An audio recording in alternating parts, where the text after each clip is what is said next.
الحمدللہ رب العالمین والصلاة والسلام علی سید المرسلین اما بعد۔ ایک بھائی کے سوال کا معنی و مفہوم اور خلاصہ یہ ہے کہ علماء کرام ایک طرف یہ بیان کرتے ہیں کہ تقدیر کا لکھا ہوا اٹل ہوتا ہے، اس میں کوئی تبدیلی نہیں ہو سکتی، کیونکہ اس میں تبدیلی کا مطلب یہ ہوگا کہ نعوذ باللہ اللہ کا علم تبدیل ہو گیا، اور اس میں تبدیلی کا مطلب یہ ہوگا کہ نعوذ باللہ اللہ کو کوئی چیز پہلے معلوم نہیں تھی، اب معلوم ہوئی ہے۔ اس لیے علماء کرام کہتے ہیں کہ تقدیر کا لکھا ہوا اٹل ہوتا ہے، اس میں کبھی بھی کوئی تبدیلی نہیں ہو سکتی۔ اور یہ کہ اللہ رب العزت نے دنیا میں جو کچھ ہونے والا ہے یہ پہلے سے لکھ ڈالا ہے، بلکہ آسمان و زمین کی تخلیق سے 50,000 سال پہلے لکھ دیا ہے۔ اور دوسری جانب علماء کرام یہ کہتے ہیں کہ دعا کرنے سے تقدیر تبدیل ہو جاتی ہے، نیکیاں کرنے سے عمر میں اضافہ ہو جاتا ہے، صلہ رحمی کرنے سے عمر میں اضافہ ہوتا ہے، صلہ رحمی کرنے سے انسان کے رزق میں اضافہ ہوتا ہے۔ تو سوال یہ ہے کہ کون سی بات درست ہے، پہلی یا دوسری؟ تو اس سوال کا اور اس اشکال کا جواب یہ ہے کہ تقدیر کی دو قسمیں ہیں، ایک تقدیر مبرم یعنی کہ اٹل قسم کی تقدیر، پختہ قسم کی تقدیر، اور یہ وہ تقدیر ہے جو لوح محفوظ میں ہے۔ اس میں جو کچھ لکھا ہوا ہے وہ حرف آخر ہے، اس میں کبھی بھی کوئی تبدیلی نہ ہوئی ہے نہ کبھی ہوگی۔ اور یہی وہ تقدیر ہے جس کے بارے میں نبی علیہ الصلوۃ والسلام فرماتے ہیں جف القلم بما انت لاق، کہ انسان نے جو کچھ آئندہ کرنا ہے، جو کچھ اس کے ساتھ ہونے والا ہے، سارے کا سارا تقدیر کے قلم نے لکھ ڈالا،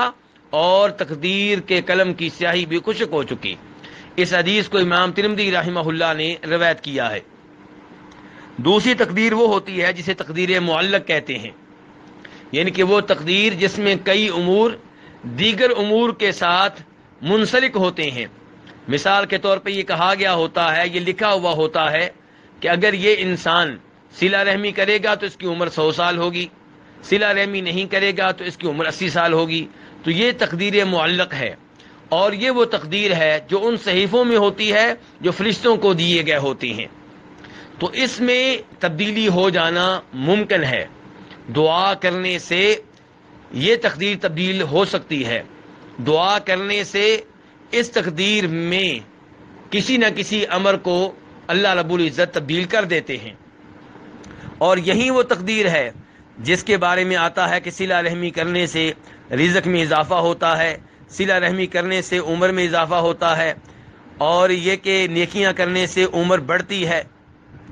تو یہ سب کچھ تقدیر معلق کے بارے میں ہے، تقدیر مبرم کے بارے میں نہیں ہے۔ تقدیر مبرم کبھی بھی تبدیل نہیں ہوتی، اور تقدیر مبرم وہ ہے جو صرف اللہ کے علم میں ہے، اور تقدیر معلق یہ فرشتوں کے علم میں ہوتی ہے۔ امام ابن تیمیہ رحمہ اللہ ایسے ہی اشکالات کو دور کرتے ہوئے فرماتے ہیں کہ عمر دو طرح کی ہے، ایک وہ عمر جو صرف اللہ کے علم میں ہے، اور ایک وہ عمر جو معلق ہے۔ ابن تیمیہ رحمہ اللہ فرماتے ہیں کہ جب آپ یہ جان لیں گے کہ عمر دو طرح کی ہے تو پھر آپ اس حدیث کے معنی کو صحیح طرح سمجھ سکیں گے جس میں نبی علیہ الصلوۃ والسلام فرماتے ہیں کہ جس کو یہ بات اچھی لگتی ہے کہ اس کے رزق میں اضافہ ہو اور اس کی عمر میں برکت ہو، اس کو چاہیے کہ صلہ رحمی کرے۔ امام ابن تیمیہ مزید فرماتے ہیں کہ اللہ رب العزت نے فرشتے کو حکم دیا کہ وہ انسان کی عمر لکھے، اور ساتھ ہی کہہ دیا کہ اگر یہ صلہ رحمی کرے گا تو میں اس کی عمر اتنی اتنی بڑھا دوں گا۔ اور فرشتہ نہیں جانتا کہ اس کی عمر بڑھے گی یا نہیں بڑھے گی، لیکن اللہ تعالیٰ جانتے ہیں کہ اس انسان کا انجام کیا ہوگا، یہ صلہ رحمی کرے گا یا نہیں کرے گا، اس کی عمر بڑھے گی یا نہیں بڑھے گی۔ تو جب وہ وقت آتا ہے، جب وہ عمر پوری ہو جاتی ہے جو اللہ کے علم میں ہے، تو اس میں کوئی تبدیلی نہیں ہوتی، اسی عمر کے مطابق انسان فوت ہو جاتا ہے۔ ایک اور مقام پہ ابن تیمیہ رحمہ اللہ فرماتے ہیں کہ جب ان سے سوال ہوا رزق کے بارے میں کہ کیا وہ بڑھتا ہے، کیا وہ کم ہوتا ہے، تو کہتے ہیں رزق دو طرح کا ہے، ایک وہ جس کے بارے میں اللہ جانتے ہیں کہ وہ انسان کو دیں گے، تو یہ رزق تبدیل نہیں ہوتا، یہ انسان کو اتنا ہی ملتا ہے جتنا اللہ تعالیٰ جانتے ہیں۔ اور دوسرا وہ جو اللہ نے لکھا اور جس کے بارے میں اللہ نے فرشتوں کو بتایا، تو یہ جو رزق ہے اس میں اضافہ ہوتا ہے، اس میں کمی ہوتی ہے، یہ کلام ہے ابن تیمیہ رحمہ اللہ کا، یہ وضاحت ہے امام ابن تیمیہ کی طرف سے، اور یہ وضاحت ان کی مشہور و معروف کتاب مجموع الفتاوی میں دیکھی جا سکتی ہے۔ حافظ ابن حجر رحمہ اللہ اسی مسئلے میں وضاحت کرتے ہوئے ارشاد فرماتے ہیں کہ فرشتے سے کہا جاتا ہے کہ فلاں کی عمر 100 سال ہوگی اگر وہ صلہ رحمی کرے گا، اور 60 سال ہوگی اگر وہ رشتہ داروں سے صلہ رحمی نہیں کرے گا بلکہ تعلقات کو توڑے گا۔ لیکن اللہ کے علم میں یہ بات موجود ہوتی ہے کہ وہ صلہ رحمی کرے گا یا رشتہ داریوں کو ختم کرے گا۔ تو جو اللہ کے علم میں ہے اس میں کمی بیشی نہیں ہوتی، اور جو فرشتے کے علم میں ہے یہی وہ تقدیر ہے جس میں کبھی اضافہ ہوتا ہے، کبھی کمی ہوتی ہے، اور اسی کی جانب اشارہ کرتے ہوئے اللہ تعالیٰ فرماتے ہیں یمحو اللہ ما یشاء ویثبت، کہ اللہ جو چاہتا ہے اسے مٹا ڈالتا ہے، اور جسے چاہتا ہے اللہ تعالیٰ برقرار رکھتا ہے۔ وعنده ام الکتاب، اور اصل تقدیر وہ ہے جو اللہ تعالیٰ کے پاس ہے، یعنی کہ جو لوح محفوظ میں ہے۔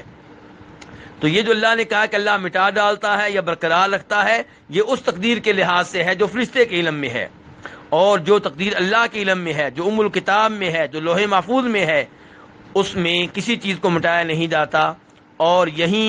وہ تقدیر ہے جسے تقدیر مبرم کہتے ہیں، اور جو تقدیر تبدیل ہو سکتی ہے اسے تقدیر معلق کہتے ہیں۔ مجھے امید ہے کہ امام ابن تیمیہ رحمہ اللہ اور حافظ ابن حجر رحمہ اللہ کی